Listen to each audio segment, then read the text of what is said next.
Glass isn't wood. You and I both know that. But today in this fused glass project, I'm going to show you how to make a platter that looks very much like wood. Yes, it's 2024, believe it or not, it's 2024. If you haven't been to my channel before, my name is Jeff. You'll see it right up there. I hope you are well and staying safe. And I hope you had a great Christmas and a Happy New Year, or whatever else you are celebrating at this time of year. So how did this project come about? If you've ever been walking through a park and you look around and there's a lot of undergrowth around, a lot of dry undergrowth, leaves, twigs and so forth, that is partially the inspiration for this. I have some glass that I've had on my rack here since I started working with glass, pretty much. It was part of my first purchase.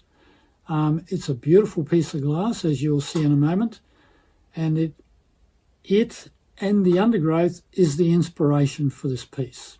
Mind you, it was expensive when I purchased it, and because I love the pattern so much, also very hesitant about cutting it up and doing something with it. But somebody, and I'm not going to say who, gave me a bit of a shove and said, you've got to make something out of this. Then I had another problem. What do I make? I went through quite a few different designs. I considered doing things like using it just as a feature in a piece. We have a bit of a thunderstorm going on out there, so that's what the rumble is all about. I basically went through quite a few designs, and every design that I did, it didn't seem to work for me, because cutting this piece up so that it was either just a component in a design or even a feature in a design didn't seem to work for me. So the solution I've come up with is quite a simple solution, but I'm sure you'll enjoy it. Now, something that is very important is your safety. Please stay safe when you're working with glass. Do your research. It all depends upon what you're doing and what you're using, but make sure you wear all of the right gear and look after those eyes and your lungs. Now, if you get to the end of the video and you like the video, please share it around, put it on social media. That would help a lot. And subscribe if you haven't already subscribed. But more importantly, as you're going through the video, if there are any questions you want to ask, please make a note of them and ask them in the comments when it's all over. So I've rambled on enough. Let's get into the project. First thing, of course, is we talk about the design, the materials I'm using, and any equipment that you might need. Now, isn't that an amazing piece of glass? Not sure what it says about my personality, given that it's so dark, but it has to be one of my favourite patterns. I've been keeping this piece of glass for a long time, by the way. Now, the design, very simple. I'm simply going to layer this up on top of some white opal. I'm not going to interfere with that pattern at all. It's, well, I think it would be a real shame to try and do anything with it, such as add bits to it, cut it into pieces, maybe use it as a feature. You know, I just think that leave it as it is. That would be the best solution. Now, when I do layer this up, I'm going to match those rolled edges. I'm going to layer it underneath, roughly around there, something like that. And I'm going to let this rolled edge do what it wants. Now, the dimensions are going to be according to the golden ratio, which is 1 to 1.6 roughly. And that means the shorter side is the 1, and that's 1.6. And I'm doing that just to hopefully improve the ratio, improve the look of the piece. Now, the materials are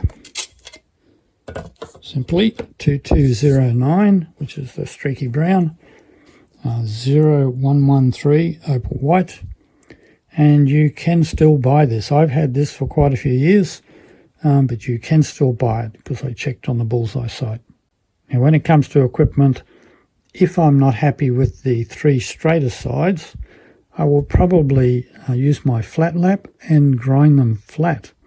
I'm hoping though that I'm going to get some nice rolled edges there and I can leave them alone.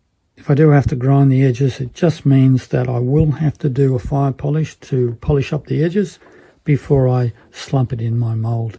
Now the other piece of equipment you will need is a mould of some sort. I'm going to be using this one that I had made, so it's just a nice gentle curve. But you could use anything you like, including making it round and turning it into a bowl. So the first thing to do is some cutting.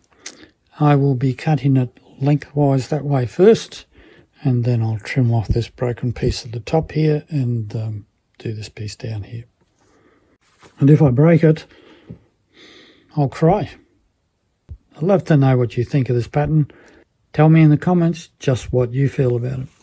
Okay, I'm going to tell you what I've done here. This BeetleBits cutting system that I use, the arm won't reach right across this glass. I don't know whether you can get longer ones of these. If you think I can, let me know in the comments, because I'd like to know. So I've looked around and I haven't been able to find one. I'll probably make one out of wood actually. So that leaves me with using this square, and which is notoriously bad for sliding on glass. To stop that, I have stuck some of these on the back. These are just stick on non-glide stickers. I don't know, I call them bump-ons, and they work really well to keep that in place. I've done my measurements here and here, so I'm just left with cutting this, which makes me a little bit nervous simply because of the type of glass it is, and I've got to do it by hand, and I'm hoping I don't stuff up the score and end up with a bodgy snap.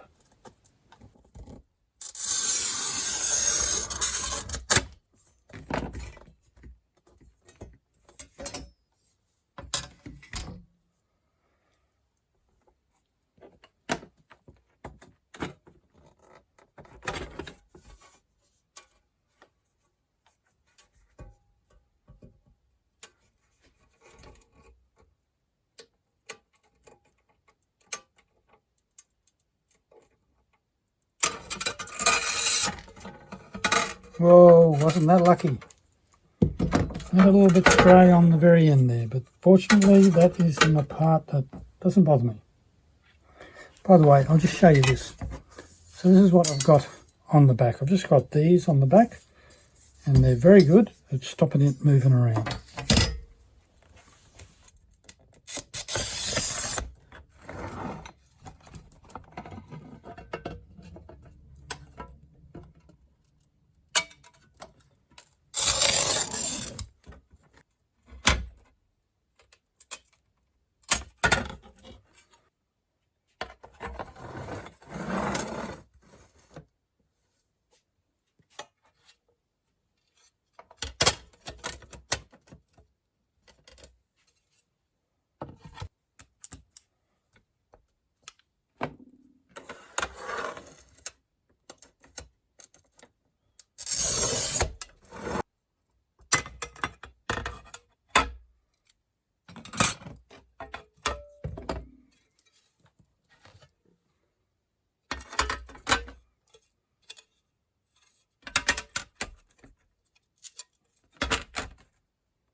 Now this is the little piece that come off one end.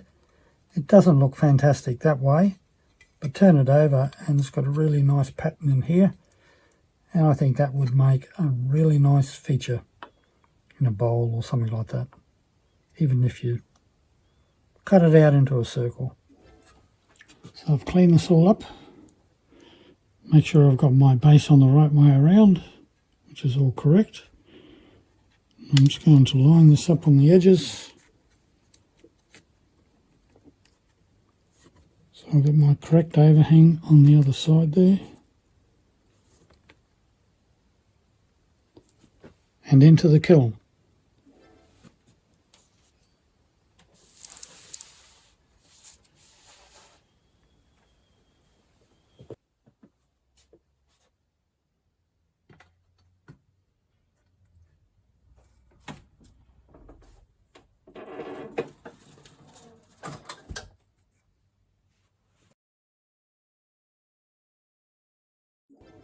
I am happy with the way this has turned out, but there are a couple of problems that I need to show you.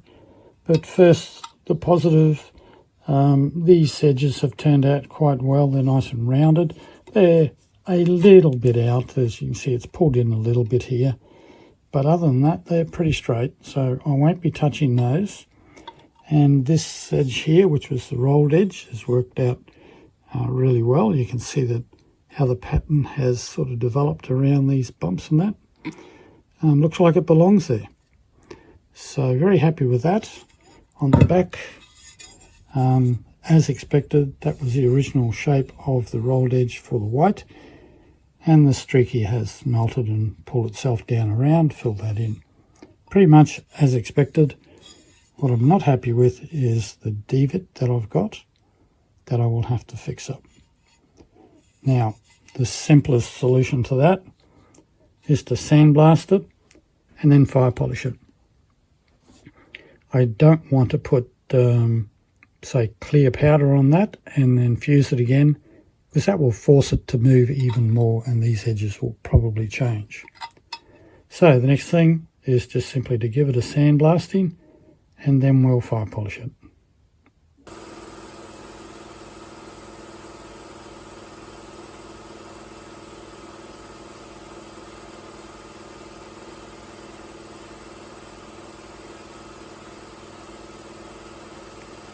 Just want to give you an idea of what I do when I'm sandblasting. I've been over this front and back, and you're wondering what those squiggle marks are. What I do is I then wash it all off, have a good look at it, and I look for shiny bits like you can just see there, which means I haven't covered the surface properly. So those bits where you can see the squiggle marks is where I'm going to go back and I will sandblast again, because I want a nice even matte finish over the whole piece, front and back.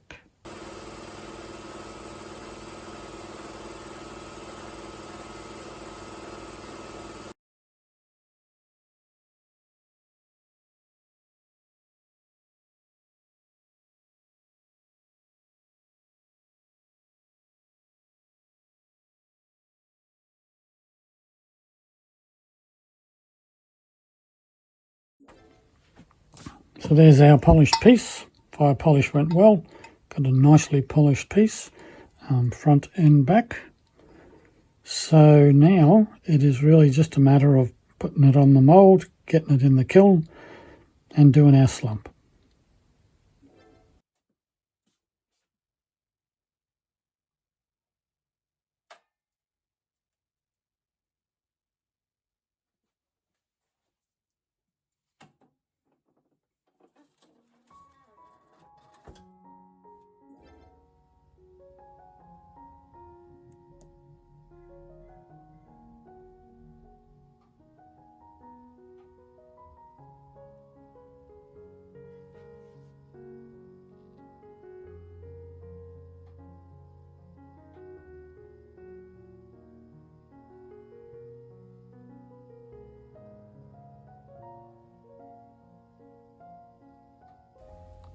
So what do you think? Did it work out all right? I think it did. I love that. I love the result. But then I'm a little biased towards that pattern. There weren't many problems along the way. There was a little bit of devitrification, but that was easily fixed. And other than that, it was pretty straightforward. So easy for you to do. Just get yourself some streaky glass from somewhere. Or watch one of my videos and make up a part sheet for yourself. Don't forget, if you've got any comments at all, including questions, put them in the comments section and I will try and answer them for you. If you've been thinking about becoming a member, and if you look up here, there is a playlist of all the member-only videos, as well as a button there where you can find out more information. And down the bottom here, there's a suggested video just for you. That's about it for today, and until the next video, I'll say bye for now.